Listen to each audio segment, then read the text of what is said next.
Vamos lá, minha gente, vamos começar nosso atendimento fraterno de apoio ao dependente químico aqui no grupo de estudos espíritas Chico Xavier. Deixa eu ver aqui.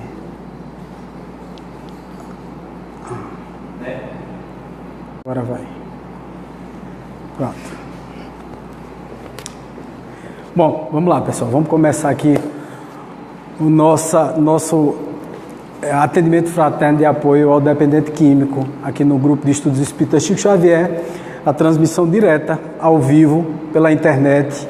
Agradeço demais a vocês a presença, porque eu sei que está difícil vir aqui para o Chico, principalmente por conta dessa crise de combustíveis, essa greve dos motoristas e tal.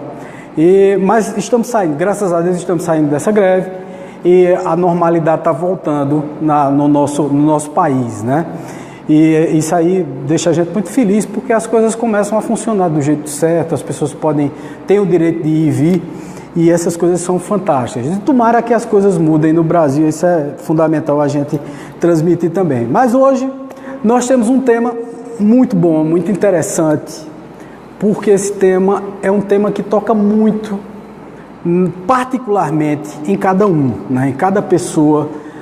Isso é um dos temas mais tocantes, mais polêmicos que a gente tem. Muita gente se pergunta, conversa.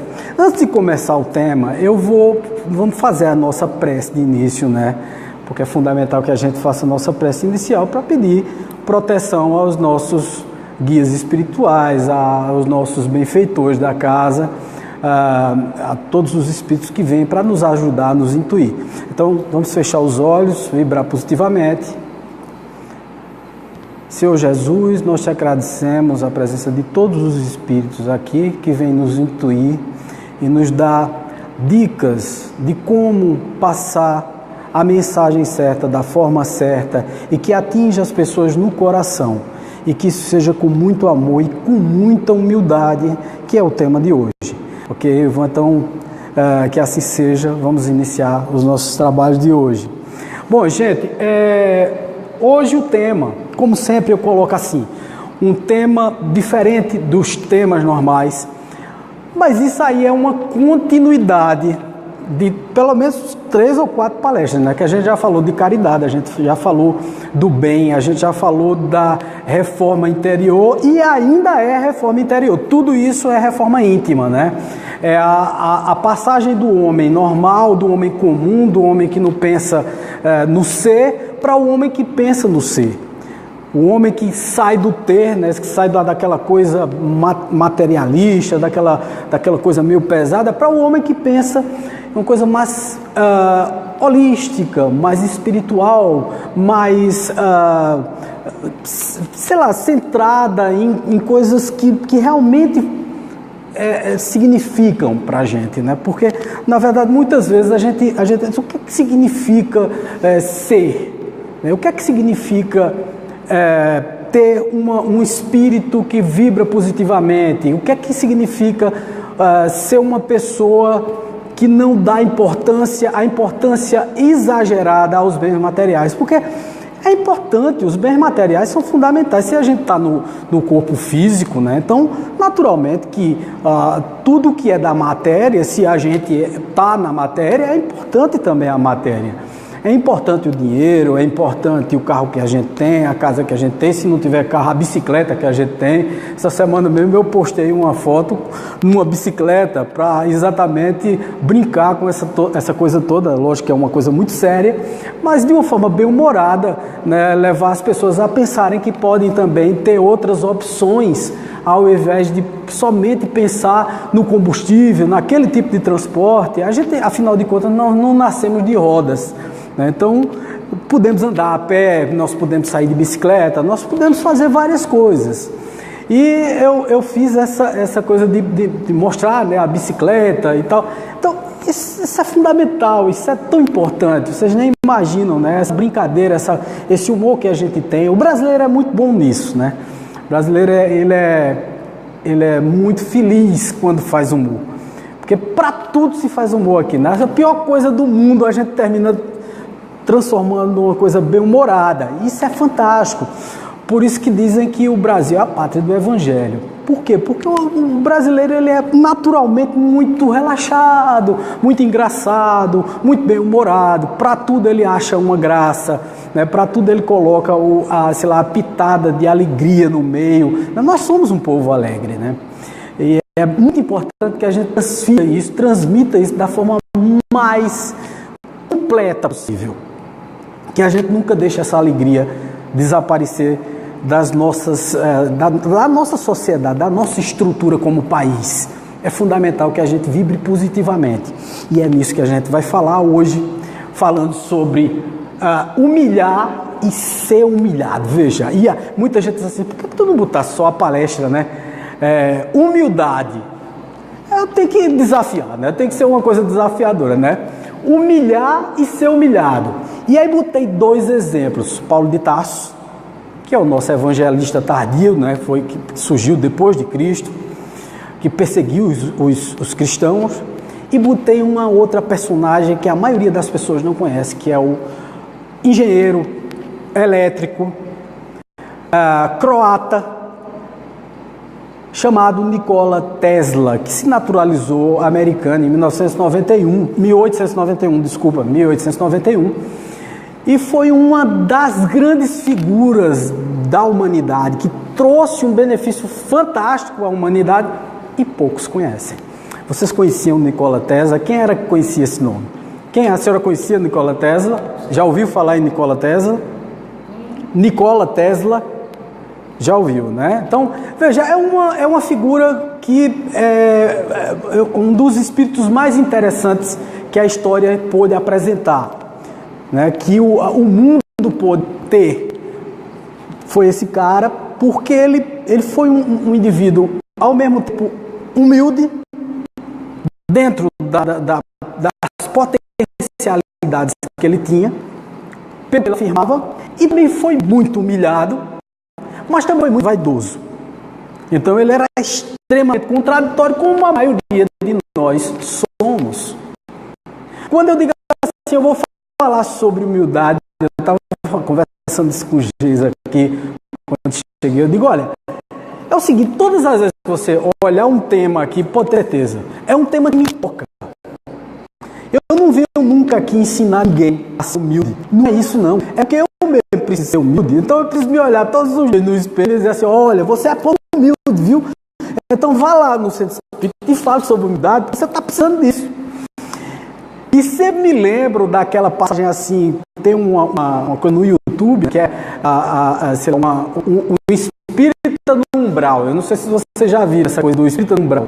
O espírita, ele tem essa característica de ter tanta informação, tantas coisas para passar, e conhece tanto de como fazer bem feito as coisas nesse mundo, de como transformar o mundo num mundo melhor, que ele tem muito mais responsabilidade. Então vem aquela frase que diz assim, a quem muito se dá, muito se cobra. Então a gente é muito cobrado. Muitas pessoas ficam olhando a gente como uma referência. E isso é muito difícil, porque olha, veja, a referência do espírita, o objetivo do espírita é Cristo. Veja que objetivo danado e difícil de alcançar, né? Não é fácil você olhar para o Cristo e dizer, poxa, eu queria ser igual a Cristo, né? Então, a gente não pode se contentar com pouco, a gente tem que realmente, o nosso objetivo é Cristo, lógico, sabendo de todas as nossas limitações, entendendo que nós não estamos nem perto de alcançar isso, mas vendo toda a possibilidade do mundo de alcançar, porque nós somos deuses, né? Nós somos feitos à imagem e semelhança de Deus, não de forma antropomorfa, quer dizer, não de forma humana, dizendo que a gente quer ser igual a Deus, ou então comparando, dizendo que Deus tem uma forma humana. Não é isso, é que nós temos potencialidades de mudar o mundo. Por isso que eu trouxe Nikola Tesla, por isso que eu trouxe Paulo, o Saulo, né? Que foi uma pessoa que mudou completamente a forma de pensar, é uma das conversões mais interessantes que a Terra pôde assistir, porque ele era um perseguidor de cristãos, né, dos cristãos daqueles primeiros momentos, onde ele realmente colocou as pessoas abaixo. Ele fez muita gente passar por situações terríveis, né? E aí, ao mesmo tempo, ele se reinventa e começa, ao invés de ser o perseguidor, ele começa a ser perseguido. Porque Saulo passou por Paulo, né? Logo depois que ele se converteu, recebeu o nome de Paulo, e ele passou por muitas situações, né? Dizem que Paulo foi tão humilhado no mundo, quer dizer, ele pagou muito mais do que ele devia. Porque foi impressionante, todas as vezes que ele parava de falar em algum canto era pedrada. Ele ia para outro canto, pedrada. Ia para outro, pedrada. Quer dizer, ele levou tanta da pedrada no mundo, tanta da lixa, tanta da tapa, né? Foi tão inchado, foi tão alvejado como uma criatura a ser execrada. Lógico que ele falava de amor, numa época em que era olho por olho, dente por dente, né? Ele falava em coisas positivas, enquanto as pessoas só pensavam negativamente, ele pensava no etéreo, no espírito, na alma, no bem, enquanto as pessoas só pensavam em se vingar, em apedrejar a mulher adúltera. Não pensava que o homem podia ser adúltero também, né? Então, tanto o homem pode ser adúltero como a mulher. Cadê que o homem era apedrejado? Não, era a mulher, né? Porque a mulher, ele terminou falando em igualdade, igual Cristo, né? O que Cristo tinha pregado, Paulo foi lá e repetiu, e recolocou o posicionamento. Então ele foi uma figura fantástica da história. Paulo realmente mostrou que era uma conversão. Não é essa conversão boba que o pessoal faz por aí. Era uma conversão inteligente. Ele era um cidadão extremamente inteligente. Era uma pessoa que realmente conhecia do que estava falando. Ele conhecia os dois lados da moeda. Por isso que eu digo a gente para poder falar de alguma coisa, a gente tem que sentir na pele. Ele sentiu na pele. Ele sentiu na pele como opressor e ele sentiu na pele como oprimido. Veja, ele humilhou e foi humilhado. Então ele fez parte dos dois lados. Isso é o que a gente chama de redenção de um espírito, né? A partir do momento que o indivíduo faz parte de dois lados e que ele prova dos dois lados da moeda, ele experimenta da tristeza e da alegria. Ele sabe falar dos dois, ele sabe falar da tristeza, ele sabe falar da alegria, ele sabe falar do bem, ele sabe falar do mal, ele sabe transmitir o que está sentindo, o que está pensando. E Paulo era fantástico nisso, extremamente eloquente, uma pessoa com uma cabeça fantástica, uma das grandes figuras da nossa história, uma das grandes figuras do cristianismo, portanto. E aí vem o Nikola Tesla, né? E a gente vê também uma outra figura maravilhosa. Olha, para a gente conhecer a história do Nikola Tesla, a gente precisa explicar direitinho como é que esse cara nasceu, né? Esse cara nasceu na Croácia, numa aldeia, numa cidadelazinha pequena, na zona rural de uma daquelas cidades da Croácia. Hoje Croácia, antigo Império Austro-Húngaro, né? Então, ele nasceu ali e ele desde pequeno que via raios. E quando ele viu os raios da terra dele, né? Porque ali é um lugar onde chove muito, dá muito aqueles trovões, aqueles raios tenebrosos e tal. E Tesla, quando olhava, dizia assim: um dia eu vou fazer um raio desse. Veja que doido, né? Veja que maluco. E o pior é que ele fez. Ele conseguiu fazer isso. Veja que coisa. Então Nikola Tesla foi crescendo. Aí primeiro fez engenharia mecânica, terminou. E com pouco tempo, muito jovem ainda, se transferiu para os Estados Unidos, em 1885, mais ou menos. Tanto é que em 1891 ele recebeu a cidadania americana. Quando ele chegou nos Estados Unidos, qual foi a primeira pessoa que ele foi procurar? Ele foi procurar Thomas Alva Edison. Thomas Edison, que tinha terminado de inventar a lâmpada elétrica. Então ele foi pupilo, chegou lá e disse: olha, por favor, me deixa trabalhar com você, que eu sou seu fã. Muita gente pensa que naquela época não tinha comunicação, né? As pessoas não tinham esse contato tão aproximado com a realidade de outros locais, de outros países. Não, mas eles ficavam sabendo, com meses de atraso, mas eles ficavam sabendo. Então, Thomas Edison já era famoso na época e Tesla ainda um jovem, uma pessoa ainda muito jovem. Tesla chegou, começou a trabalhar no laboratório do Thomas Alva Edison, e Thomas Edison viu que o Tesla tinha potencial, e como todo ser humano egoísta, né? Todo ser humano que tem ciúmes, quando aparece alguém que é estrela também junto da gente, a gente fica logo com o pé atrás, né? A gente é muito pouco humilde. Então, geralmente a gente se exaspera, olha e diz assim, puxa vida, será que eu vou aguentar essa figura que vai brilhar tanto ou mais do que eu? Será que eu vou conseguir deixar esse cara brilhar também, né? Então é muito difícil você deixar o outro brilhar. Você quer brilhar só, geralmente você quer ser o melhor. A bala que mata o Kennedy, né? A última bolacha do pacote. Você sempre quer ser a figura a ser destacada. E ele, como era muito famoso, e o Tesla começou a inventar também, só para vocês terem uma ideia, o Tesla tem mais, até hoje, foi catalogada pelo menos 700 patentes de invenções feitas pelo Nikola Tesla. O Thomas Alva Edison, todo mundo conhece, foi o inventor da lâmpada elétrica. Oi, Tiago? Os carros elétricos, né? Os carros elétricos foram exatamente, e a marca Tesla é por conta de Nikola Tesla, exatamente. E o Tesla, naquela época, eu gosto muito do Tesla, há muito tempo que eu estudo Tesla, né? Eu até estive comentando com o Sérgio Murilo aqui, e o Sérgio não conhecia, e eu mandei um link para ele. Eu disse, Sérgio, pois preste atenção na história desse homem.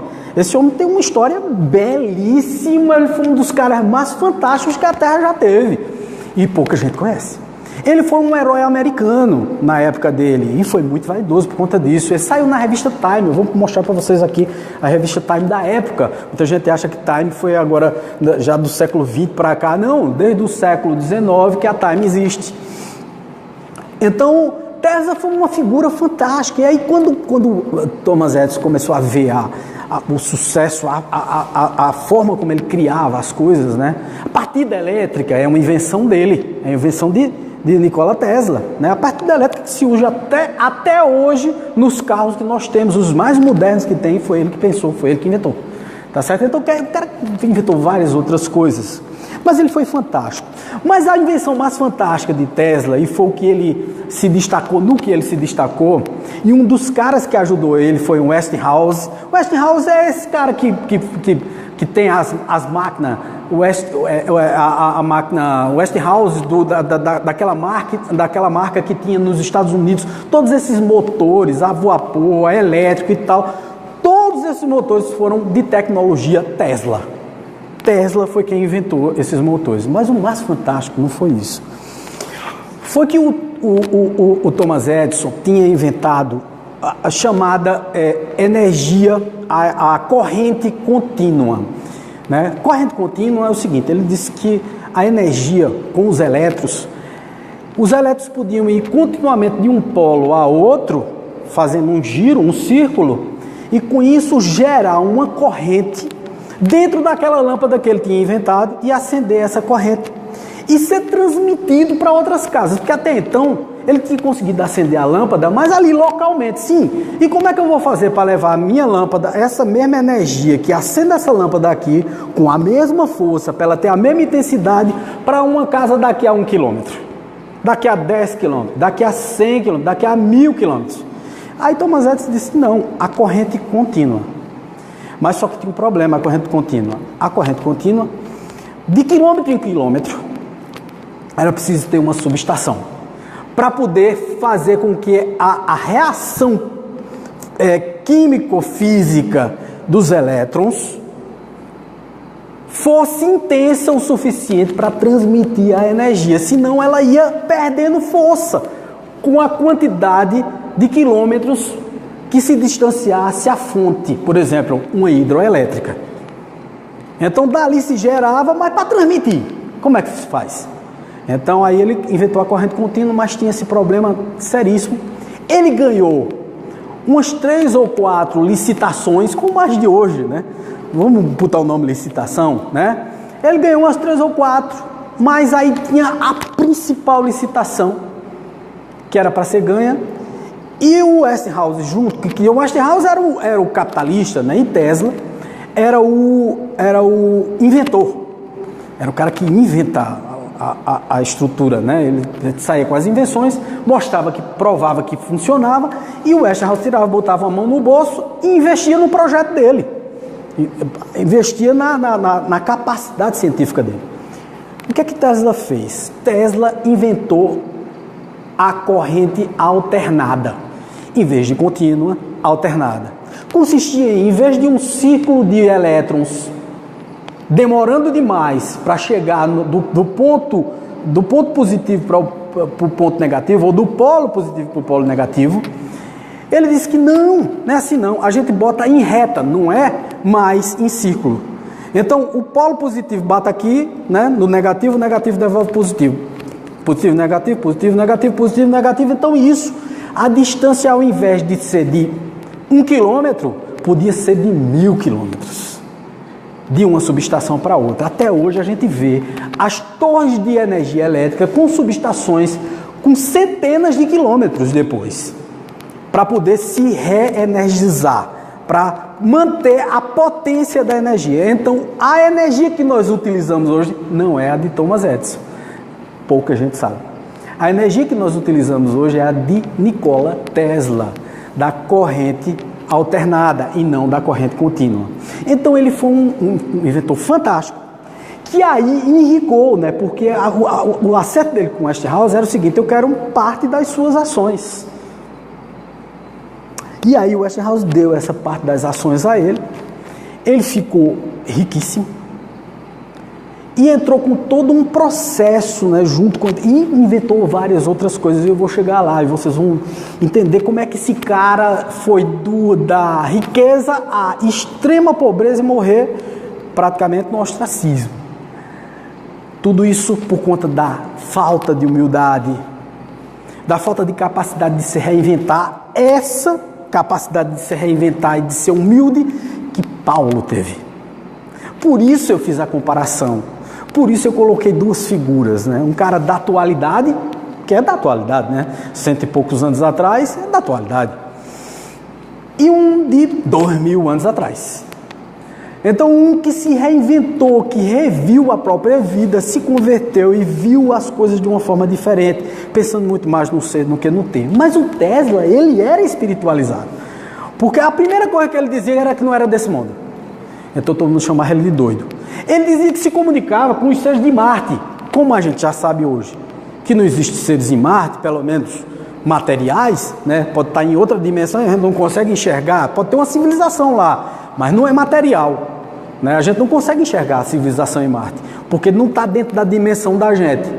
Mas Tesla dizia, afirmava que falava com os seres marcianos, naquela época, a comunidade científica, numa época em que se acreditava muito pouco no abstrato, a comunidade científica, esse cara é doido varrido. E ele começou a entrar no ostracismo exatamente por conta disso. Ele era tão maluco, que ele tinha TOC, né, o transtorno obsessivo compulsivo. E ele era muito doido ao ponto de adotar os pombos. Então ele pegava os pombinhos, ajeitava as asas dos pombos, dava de comer os pombos. E ele tinha uma pomba branca que ele dizia que era a esposa dele, que ele nunca casou. Então ele dizia que era a esposa dele. Quando a esposa morresse, que era a pomba, né, a capacidade criativa dele ia morrer junto com a esposa. Veja só que quando a gente fala que, veja que às vezes falta objetividade na nossa vida e falta espiritualidade, para que a gente tenha um norte e para que a gente, não é que ninguém morra bem não, minha gente, porque ninguém morre bem, morre porque morre, né? A gente tem um espírito, sabe que vai para a espiritualidade, mas todo mundo tem sua decrepitude, chega à parte da velhice e a gente chega num ponto que não aguenta mais, o organismo perece, morre, mas a gente pode morrer de uma forma espiritualizada, né? E pode morrer de uma forma terrível como aquele morreu, sozinho num quarto de hotel, tomando conta de pombo. Veja um homem que foi, sei lá, um gênio, que inventou a partida elétrica, inventou a corrente alternada, que até hoje nós utilizamos, que vários conceitos, por exemplo, o conceito do Wi-Fi veio de Tesla. Veja, 100 anos atrás, o cara já estava na frente, como todo bom inventor, né? Vários outros inventores, várias outras personagens, como Galileu Galilei, como vários outros, eles já pensavam na frente da época deles. Quer dizer, espíritos elevados cientificamente, mas não moralmente. Eles tinham uma elevação científica muito grande, provavelmente veio de outros mundos, e quando Tesla dizia que veio de outros mundos, ele veio, mas na visão espírita não era como um ET. Ele veio e reencarnou aqui na Terra e veio de um outro planeta trazendo os conceitos de lá, porque ninguém aprende nada, ninguém sai com nada de forma espontânea, geração espontânea de inteligência. Vamos dar a Tesla. Deus, se fosse assim, Deus não seria bom e justo. A pessoa não nasce com nada, ele adquire, porque ele estudou muito. Então Tesla estudou em outras encarnações. Quando ele veio para cá, ele veio com todo esse potencial, além de ter estudado ainda mais aqui. Mas ele veio para revolucionar. Então ele inventou várias coisas. Tem várias patentes que eu não vou ficar aqui dizendo cada uma delas, porque na realidade a palestra é para falar sobre humildade, ser humilhado, humilhar, essa coisa toda. E Tesla foi.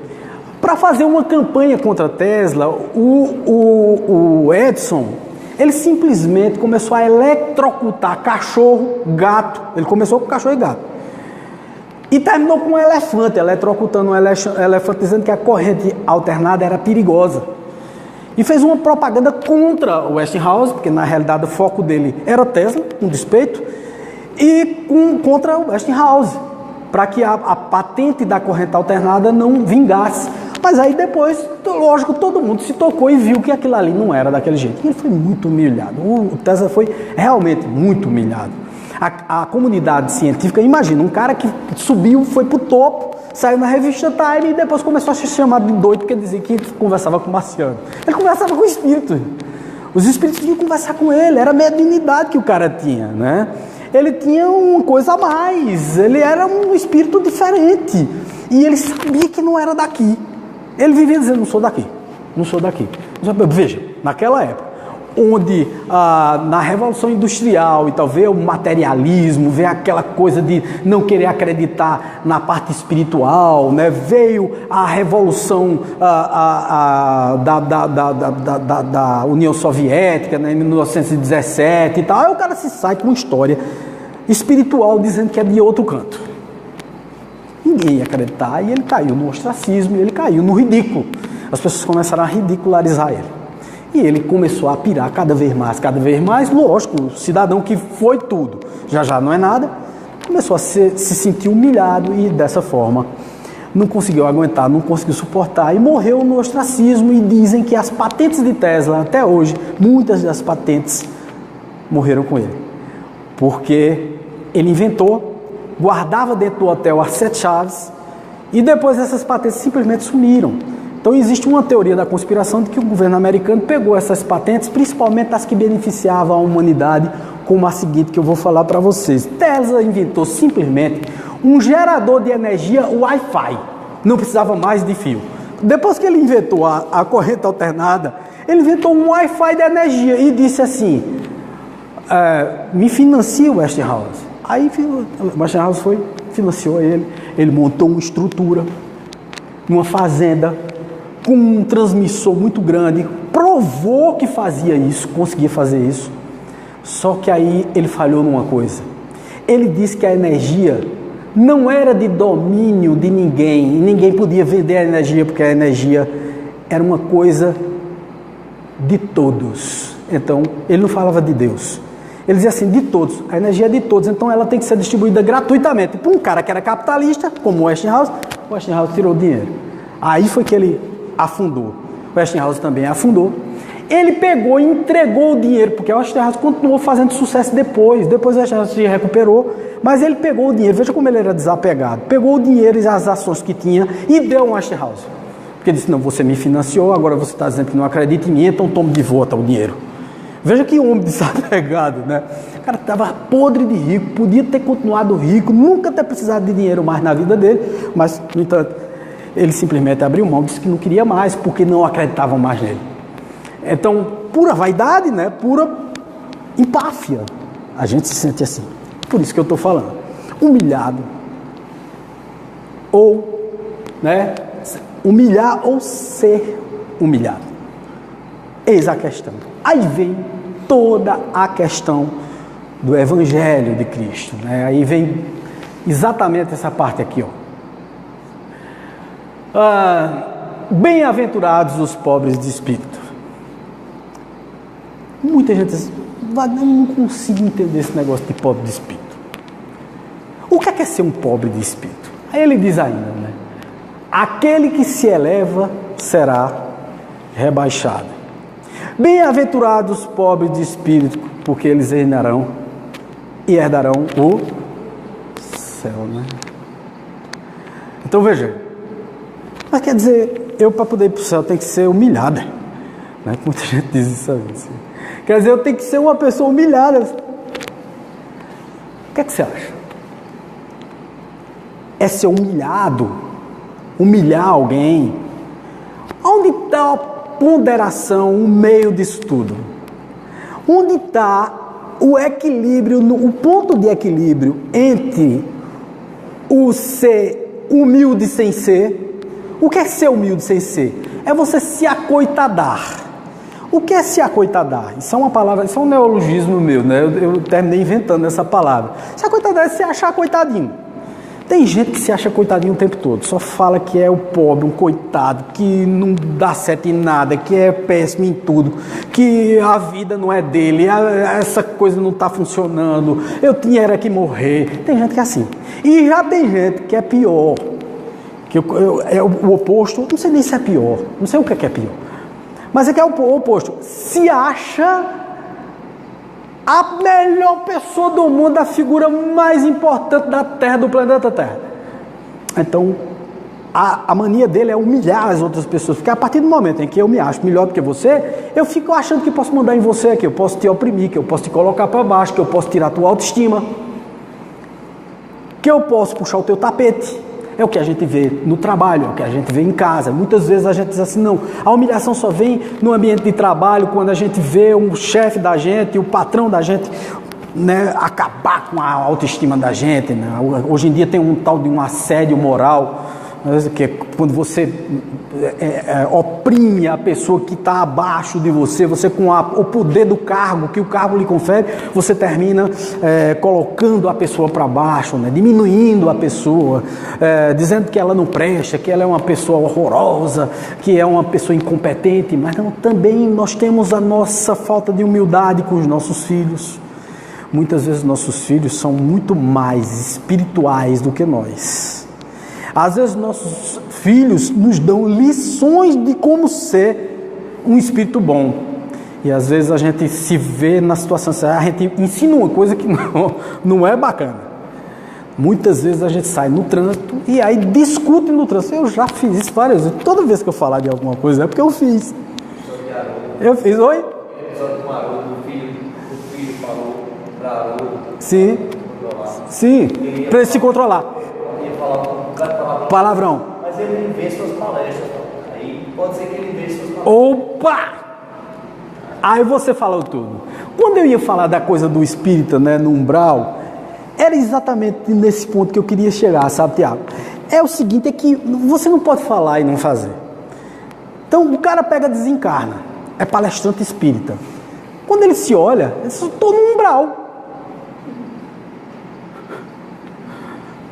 Mas eu sou um palestrante espírita e tal. Aí chega uma figura de capa, todo de preto, perto dele, e diz, você está no umbral. Ele disse, mas eu não mereço. Eu não mereço estar no umbral. Eu fui um bom espírita. Eu ajudei nas obras de caridade do meu centro espírita. Eu fui um palestrante, ensinei as pessoas. Eu fui uma pessoa que estava sempre no centro, ajudando nas obras beneméritas. O Espírito disse, é verdade. Mas quando você foi palestrante, você achava que o outro era menor do que você, e que você tinha mais inteligência do que ele. Então você colocava ele abaixo de você. Quando você aplicava passe, você se achava a bala que matou Kennedy, você se achava o cara mais importante do mundo e que você era a fonte da energia elétrica, você era melhor do que as cataratas do Niágara ou então as usinas de Iguaçu, né? Então, de Foz do Iguaçu, que você estava transmitindo uma energia fantástica, porque você era uma pessoa maravilhosa. Então você era pouco humilde. E quando você dava comida aos outros, que você estava... Você não era nada humilde. Você achava, dizia assim, que pobrezinho, ele está nessa situação, mas olha, ele deve estar assim porque merece estar assim. Então, nós espíritas temos muito isso. Essa coisa de dizer assim, fulano de tal está assim porque merece estar assim. Talvez ele tenha muito mais mérito do que você que está dando a comida aí, viu? Talvez ele tenha se colocado nessa situação que ele está para demonstrar a você como você deve ser humilde, como você deve dar com a mão sem olhar o que a outra, né? Quer dizer, a gente precisa ter essa ponderação, a gente não pode ser desse jeito. Então o espírita, quando viu isso, começou a pensar, a refletir. Disse, mas rapaz, não é que eu sou desse jeito mesmo? Não é que eu sou uma pessoa extremamente pouco humilde? Aí, no momento que ele começou a repensar a vida dele, ele começou a ver uma luz e ver seres iluminados na frente dele, e ele começou a seguir. Mas na hora que ele estava seguindo, ele começou a olhar para baixo e dizer assim, tá vendo? Eu sou melhor. Caiu de novo. Danou-se lá embaixo de novo. Quando a gente diz lá embaixo, né? Parece que é no inferno, mas não. Isso aí é a consciência. A nossa consciência é desse jeito. Quanto mais culpado a gente se sente, mais no inferno a gente se sente. Que é o inferno consciencial. No Espiritismo a gente aprende que o inferno não existe. Os Espíritos nos têm dado provas disso. Não é um inferno que existe, não é um lugar circunscrito, não existe diabo com dentes, com tridentes, nem nada. Mas na sua mente tem sim todos esses demônios, tem sim todos esses lugares tenebrosos, porque sua mente é tenebrosa. Então ele caiu de novo. E aí o Espírito apareceu de novo e disse, está vendo? Veja, você já ia para a luz, você reconheceu que tinha errado. Aí lá vai você pensar de novo que tá os coitadinhos lá do umbral. Você caiu de novo, isso é metal, tá na tua cabeça. Repense. Aí ele realmente começou a se humildar, a ser humilde. Ao invés de olhar por cima da carne seca, ele começou a ver as coisas da forma como deveria ver, e não da forma como ele queria ver, ou da forma que ele achava que devia ser.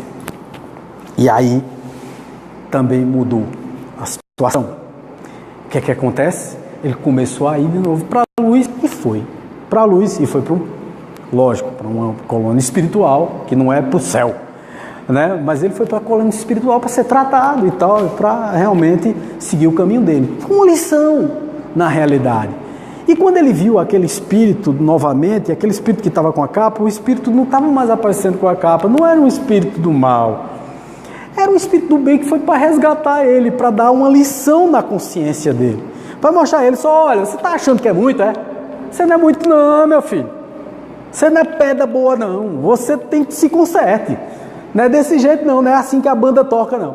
Então muitas vezes a gente acha que é assim que a banda toca, a gente se acha demais, e a gente esquece que as pessoas que a gente menos espera vai dar as maiores lições na gente. Os nossos filhos são os primeiros. O meu mesmo vive me dando lição. O meu me deu muitas lições, né? Nos problemas que eu tive com o alcoolismo e tal, meu filho chegava perto de mim e fazia assim, painho, pare com isso, painho. O senhor vai morrer. Ficava cheio de lágrimas nos olhos e saía. Lógico. A minha consciência ia para o inferno. Como é que o pai pode ver um filho fazendo isso, dizendo isso a você, e você se sentir consciencialmente bem? Dizer, isso é besteira desse menino. Besteira o quê? Ele é um espírito mais evoluído do que eu, pode ter certeza disso. Ele veio para me dar lição. E graças a Deus, os meus filhos são assim, eles vieram para dar lição a mim. São espíritos mais evoluídos do que eu, muito mais evoluídos do que eu. Lógico, vieram para me ajudar.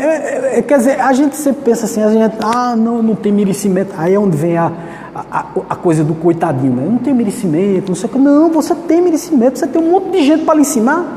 Chico Xavier já dizia, né? Fulano tá obsessor, tá junto de você. Disse, não, meu filho, o obsessor é o melhor amigo da gente. Por que é o melhor amigo, Chico? Não é só ele vir dar cada lição em você, meu irmão. Ele mostra o quão pequeno você é e como você deve reformar. Ele te dá lições o tempo todinho mostrando a você só, tu tá errado, aí tome tapa. Tome cocorote, né, cascudo na cabeça. E aí você, até aprender, você passa um bocado de tempo levando esses cascudos, levando esses cocorotes. Então, veja só. Aquele que se eleva será rebaixado, diz o Evangelho. Mas vamos mais. Quem é o maior nos reinos dos céus? Vem. Pá. Digo-vos que se não tornardes quais crianças, não entrareis no reino dos céus. Isso é uma passagem. Cristo está lá reunido com todos os apóstolos, mas tem um monte de crianças brincando. Aí alguém pergunta a ele, né? Quem é o maior nos reinos dos céus? Aí ele pega o exemplo da simplicidade da criança, da humildade da criança, da pureza da criança. Pega uma criança daquela, coloca no colo e diz: se você for igual a esse aqui, você vai se sentir bem, porque também o reino dos céus não é um lugar circunscrito, está dentro da sua cabeça. Wagner, onde é o reino dos céus? Sua cabeça. Quando você se sente tranquilo, quando você sente que você está fazendo bem, sua cabeça é o céu. Por isso que a gente diz assim, o pensamento move o mundo. O mundo é movido pelo que você pensa, pelo que você diz. Se você vibra negativamente, o mundo te oferece coisas negativas. Se você vibra positivamente, o mundo te oferece coisas positivas. É fantástico como o mundo, ele te dá exemplo o tempo todo, e tua cabeça é teu guia, teu céu ou teu inferno. Depende de tu. Não depende de ninguém. Ah, não, Wagner, eu estou rezando para Deus. Deus também fica rezando por você, para você se encontrar, meu filho. Mas Ele não pode te ajudar até você querer se ajudar. Queira. Seja tal qual uma criança, seja humilde, seja simples. Mas o recurso didático que Jesus usou foi exatamente as crianças, né? Então, ela simboliza quem, né? A simplicidade, a pureza de coração. Porque o espírito, quando está... Aí vocês dizem assim, sim, Wagner, mas o espírito que nasceu ali e tal, ele não é espírito que já veio de várias encarnações, não já errou um bocado e tal, sim. Mas na época da infância, ele tem um esquecimento e ele fica puro para poder reconstruir a vida dele durante 7 anos da reencarnação dele, já tem nos dito os espíritos. Então ele permanece puro ali durante aqueles primeiros anos, para poder aprender com você, para retomar a vida dele, para ter como exemplo a sua vida. Por isso que a gente vive dizendo, minha gente, cuide das suas crianças, né? Tome conta, porque esses aí são os futuros cidadãos do mundo, são eles que vão reconstruir a vida, são eles que vão conduzir o mundo de expiação e prova para o mundo de regeneração. São esses espíritos que você está cuidando deles, que você está tendo como responsabilidade tomar conta, que são humildes o suficiente para aprender com você, se você souber, quiser ensinar ele a ser humilde, a ser uma pessoa do bem. É assim que funciona, tá certo? Então, com essas características alcançaremos o reino dos céus. Então, ele diz assim, se você tem a característica do bem, da simplicidade, da pureza, você vai alcançar o reino dos céus. O reino dos céus, consciencial, sempre que eu estiver dizendo isso, que eu estiver falando nisso, por favor, não pense no lugar circunscrito que tem um monte de anjos tocando harpa e nem comendo manjar. Não tem esse lugar. Não existe. O céu está na tua cabeça. Está aí dentro de você. Tá certo? E aí a mãe pediu, né? Mateus, só para vocês terem aqui, Mateus 20 a 28. Tá certo? Então, a mãe pediu, né? Peço-te que estes meus 2 filhos tenham assento no teu reino. Um à tua direita, o outro à tua esquerda. Jesus vem com essa. Veja como Jesus era humilde. Veja, um espírito de escola como Jesus, ele é tão humilde, mas tão humilde, que ele diz assim, não cabe a mim, vou-lhe conceder a você isso. Cabe a quem? Isso será para aquele a quem meu Pai tem preparado. Porque eu te digo, tu às vezes quer ser o que eu sou, mas tu não sabe o que eu sofro. Você já imaginou o que é que Jesus sofreu? Eu quero que um se sentar à direita ou outro à esquerda. Ele ia apanhar na esquerda e na direita, né? Porque Jesus só fez sofrer. A cada palavra que ele dizia, ele recebia uma contestação. A gente só vê um bonzinho, gente. Mas, né, tem aquela coisa, toda aquela história que conta a vida, a passagem de Jesus pelo mundo, daquele espírito maravilhoso, então não vê o que ele sofreu. Aquele homem sofreu muito, né? Aquele espírito sofreu muito para mostrar a gente como é. Vocês querem aprender o que é sofrer? Vocês vão aprender comigo. Então quem estiver sentado da direita ou à esquerda, ele diz, não sou eu que posso considerar, não. Quem pode considerar é meu pai. E nem sei se vocês têm condições de passar por isso que eu estou passando, não. Não que ele não tivesse condições, ele tinha condições de passar por aquilo tudo e até de superar sem sentir uma dor, mas ele quis sentir. Ele queria passar por aquilo ali, ele queria exemplificar, ele queria mostrar que era exatamente, ipsiliter, ao pé da letra, tudo aquilo que ele disse que era, que poderia suportar e que você pode suportar. E que a cruz que você carrega é a cruz exata e do peso que você consegue aguentar. Ela foi feita para tu, para mais ninguém. Você só aguenta aquilo que realmente você pode aguentar. Não existe peso maior do que você pode carregar. Só existe o peso que você pode carregar. Muitas vezes você omite, você sai e diz assim, eu não vou carregar esse peso. Está por sua conta e risco. Como eu já disse em outras palestras, o plantio é livre, a colheita obrigatória. Não tem jeito, meu filho. Aqui fez, pagou. Se não foi nessa vida, é nas próximas. O cara diz a mim, mas rapaz, ser espírita é complicado. Eu digo, não é ser espírita, porque isso não é exclusividade do espírita, é exclusividade da humanidade. O espiritismo apenas veio dizer a você que que todas as tradições, todas as filosofias do mundo, desde que o mundo é mundo, dizendo que você é produto do que você faz, que você sofre só tão e apenas o que você provocou. Você foi quem provocou o teu sofrimento, você é quem cria os teus problemas, ninguém cria para você. Por favor, não coloque culpa em ninguém, nem tão pouco em Deus. Deus é enérgico.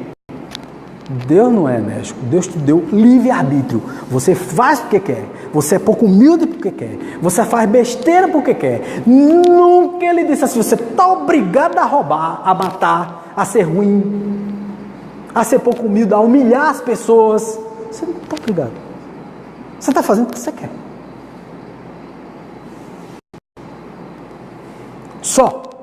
Só porque você quer. E ele diz ainda, aquele que quiser tornar-se o maior, seja vosso servo. Então, se eu quero ser maior, eu tenho que servir. Eu tenho que ser humilde. Em vez de ser o dono, muita gente na casa espírita quer começar já por cima, né? Eu não estou vindo aqui para a casa espírita, eu sou muito bom de oratória, então eu quero ser palestrante espírita. Vamos começar pela vassoura. Né, Tiago? Vamos começar pela vassoura. Depois você chega na oratória. Não é assim, né, Tiago? Então, quer dizer, veja, é importante a gente entender que nada, você já viu uma árvore ser construída pela copa, não é construída a partir da semente. Ela tem que germinar, ela tem que crescer, ela tem que dar frutos. Não existe nada pronto, gente. Como o Terla não nasceu com inteligência, nem o Paulo com a compaixão e com o entendimento. Chico Xavier foi muitas vezes provado. Quando ele começou a fazer o trabalho dele, de transmitir as mensagens do além, né, a mensagem dos espíritos, e a psicografar, ele perguntou a Emmanuel, disse, Emmanuel, quantos livros a gente vai escrever? Aí Emmanuel disse, não me pergunte mais isso não, quando chegar aos 50, você me pergunta. Aí ele chegou aos 50. Foi lá e disse assim, Emmanuel, agora a gente terminou, né? 50, tá acabado. Aí Emmanuel disse, 50? Vamos por 100? Aí Chico terminou os 107, agora tá belezal, né? Terminamos a obra. Aí Emmanuel disse, rapaz, vamos fazer o seguinte, para de conversar besteira, que agora a obra é infinita. Ele disse, se eu não quiser, ele disse, a gente tem autorização para levar você. Se você não quiser, ele disse, não, vamos continuar. A psicografia, né? Na hora ele disse, espera aí, filho.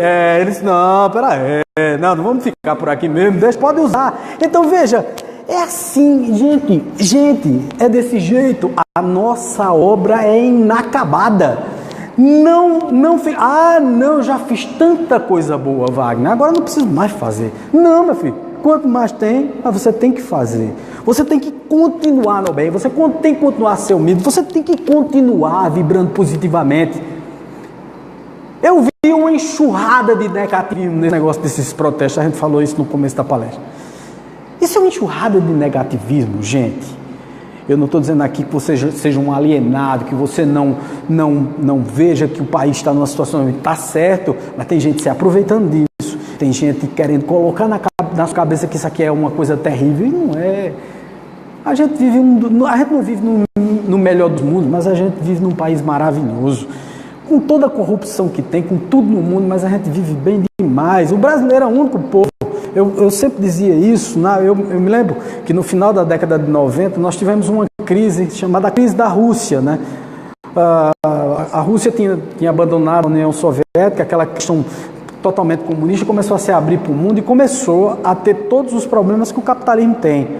E aí teve uma crise na Rússia terrível, e aí disseram assim, vão acabar com o Brasil.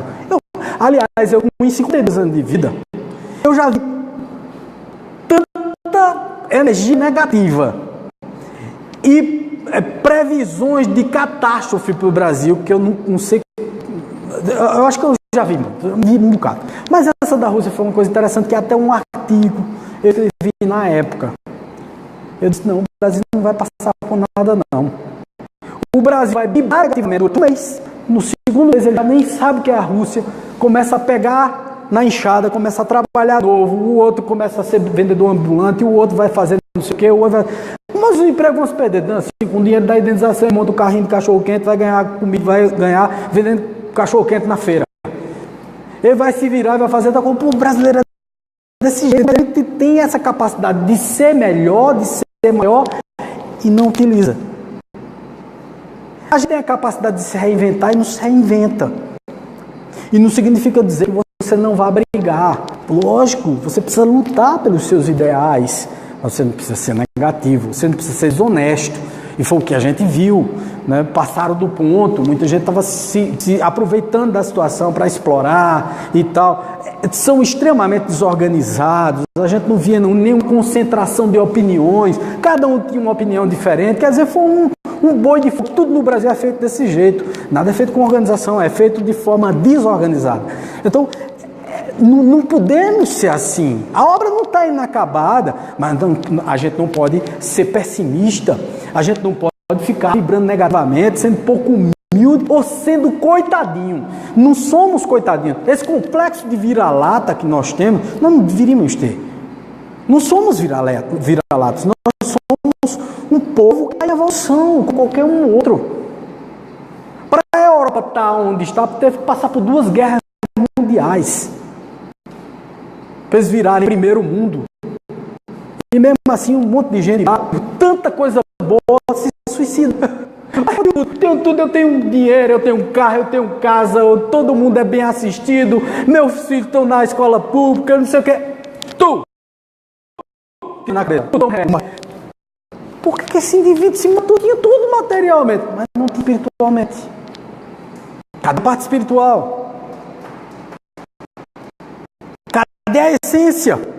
Cadê as coisas positivas, que são coisas realmente que funcionam, que vale a pena você, que tenha valor, exatamente isso.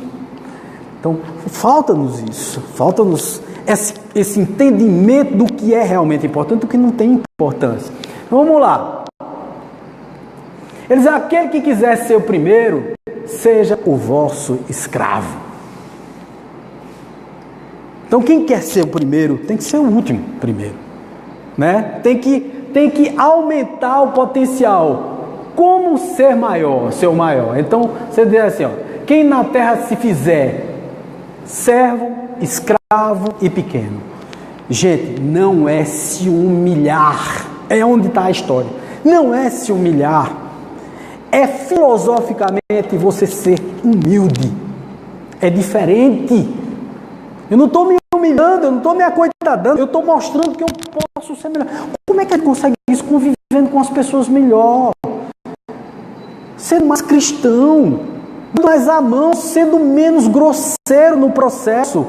A gente falou do negócio, o Tiago terminou falando aí que Haroldo está no carro e tal, e foi discutindo no trânsito, chamar palavrão, o filho dele disse, olha, cuidado nas tuas palestras. Pronto, a gente precisa estar o tempo todo se vigiando desse jeito, porque quanto mais a gente se vigia, a gente vê as coisas positivas acontecendo. A positividade ela só surge e a gente só começa a praticar o bem quando a gente vive o bem, todos os dias. Se a gente não vive o bem, a gente não consegue. Ser pequeno, que ele diz aqui, ser servo, ser escravo, é exatamente, e são palavras daquela época. Gente, são palavras daquela época. Faz parte do Evangelho há 2000 anos atrás. Onde tinha servo, onde tinha escravo. Hoje em dia a gente nem isso tem. Quer dizer, veja como o mundo evoluiu e como a gente ainda continua com a mente lá embaixo. Lá num canto que não existe. Tá certo? Quem se elevar, vaidade, orgulho, arrogância, será humilhado no mundo espiritual. Mas não é que vai ser... Aí muita gente diz assim, o cara vai chegar lá, vão chamar ele de ruim. Mas não, é você mesmo, sua cabeça. Aqui, ó. Tudo mora aqui. Tudo mora no seu psique. É você quem faz a tua própria tristeza, a tua própria desgraça, a tua depressão. É teu pensamento que alimenta as piores coisas ou as melhores coisas. Depende de você. Não depende de absolutamente ninguém. Tá? Então, a parábola de Lucas, né? Quando fordes convidados para as bodas, não tomeis o primeiro lugar, para que não vos sejais constrangidos a ocupar o último lugar. Se a gente está em um local, ele falou das bodas, né? daquela ceia. Deixa a cadeira para o próximo. Deixa o outro ir na frente. Seja gentil, seja cortês. Não queira ser o primeiro, eu sou o melhor, eu sou o top de linha, eu sou o cara. Você não é o cara. Todo mundo que se exalta, você pode ir atrás, ele tem um complexo terrível. Você pode olhar, todo indivíduo que se acha bala, ele não é nada. Nós não somos nada quando nos achamos importantes demais. O mundo não é assim. Nem somos coitadinhos, nem somos importantes demais. Nós somos o equilíbrio entre essas duas forças. Se nós conseguimos equilibrar essas duas coisas, nós conseguimos a felicidade. Porque é através da compreensão do próximo, de dar a vez ao outro, Por que eu me sinto humilhado? Eu me sinto humilhado porque já humilhei. Então, eu só reconheço aquilo que eu já pratiquei. Eu nunca vou reconhecer alguma coisa que eu nunca pratiquei. Então, eu só me sinto humilhado porque eu já fiz aquilo ali com alguém. Mas Wagner nunca fez nessa, fez na outra. Aí você lembra, instintivamente você lembra que você fez alguma coisa desse jeito. Tem gente que tem uma mania de humilhar danado. E tem gente que tem uma mania de ser humilhado. Ele gosta de ser humilhado. É até para contar, foi tão ruim comigo.